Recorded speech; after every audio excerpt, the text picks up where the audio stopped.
અગ્નિકાંડની કેસની તપાસને લઈને મોટા સમાચાર મળી રહ્યા છે। ટીઆરપી ગેમ ઝોનમાંથી મળેલા લિક્વિડનો રિપોર્ટ એસઆઈટીને સોંપાયો છે।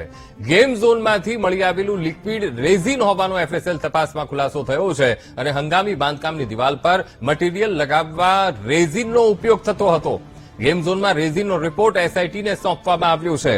તો આ મહત્વપૂર્ણ ખબર, અગ્નિકાંડને લઈને તપાસનો ધમધમાટ એક તરફ તેજ થયો છે અને ટીઆરપી ગેમ ઝોનમાં જે લિક્વિડનો જથ્થો મળી આવ્યો હતો તેનો રિપોર્ટ એસઆઈટીને સોંપી દેવામાં આવ્યો છે। ગેમ ઝોનમાંથી મળી આવેલું લિક્વિડ એ રેઝિન હોવાનો એફએસએલ તપાસમાં ખુલાસો થયો છે અને હંગામી બાંધકામની દિવાલ પર એ મટીરીયલ લગાવવા રેઝિનનો ઉપયોગ કરવામાં આવતો હતો। એનો જથ્થો ત્યાં સ્થળ ઉપરથી મળી આવ્યો હતો અને તેનો રિપોર્ટ પણ એસઆઈટીને સોંપી દેવામાં આવ્યો છે। તો અગ્નિકાંડ કેસ અને તપાસને લઈને સૌથી મોટા સમાચાર, એફએસએલ તપાસમાં ખુલાસો થયો છે કે જે લિક્વિડનો જથ્થો જે મળી આવ્યો હતો એ રેઝિન છે અને હંગામી બાંધકામની દિવાલ પર આ મટીરીયલ લગાવવા માટે આ રેઝિનનો ઉપયોગ થતો હતો। તો ગેમ ઝોનમાં રેઝિનનો રિપોર્ટ એસઆઈટીને સોંપવામાં આવ્યો છે।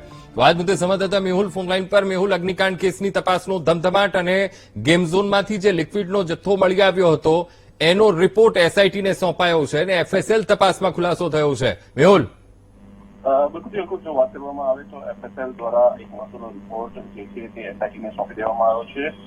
આ જે રિપોર્ટ છે તેની અંદર લિક્વિડ જે કેમિકલ હતું ટીઆરપી ગેમ ઝોનની અંદર તેના સંદર્ભમાં જે પ્રશ્નો ઉપસ્થિત થયા હતા તેના સંદર્ભેનો આ રિપોર્ટ છે અંકુર। અને આ રિપોર્ટની અંદર સ્પષ્ટ જણાવ્યું છે કે આ કેમિકલ જે છે તે રેઝિન હતું। જે રેઝિન છે ત્યાં જે પણ કન્સ્ટ્રક્શનનું જે અસ્થાયી જે કન્સ્ટ્રક્શન હતું તેની અંદર તેનો ઉપયોગ થતો હતો અને ત્યાં જે દિવાલ છે તે દિવાલો ઉપર જે મટીરિયલ ચોંટાડવા માટે તેનો ઉપયોગ થતો હતો અને તેનો આ રિપોર્ટ હોવાનું સામે આવ્યું છે। એસઆઈટી અત્યારે હાલ રાજકોટ ટીઆરપી ઝોનનો અલગ અલગ નિવેદનો લઈ રહી છે, એફએસએલના રિપોર્ટ લઈ રહી છે અને તેના આધારે તેનો રિપોર્ટ તૈયાર થઈને રાજ્ય સરકારને સોંપશે। તેની અંદર આ એક મહત્વનો જે કડી જે છે તે થઈ શકાય છે અને તેની વિગતો એસઆઈટીને સોંપી દેવામાં આવી છે। જી બિલકુલ મેહુલ, સમગ્ર માહિતી સાથે જોડાવા બદલ આપનો આભાર।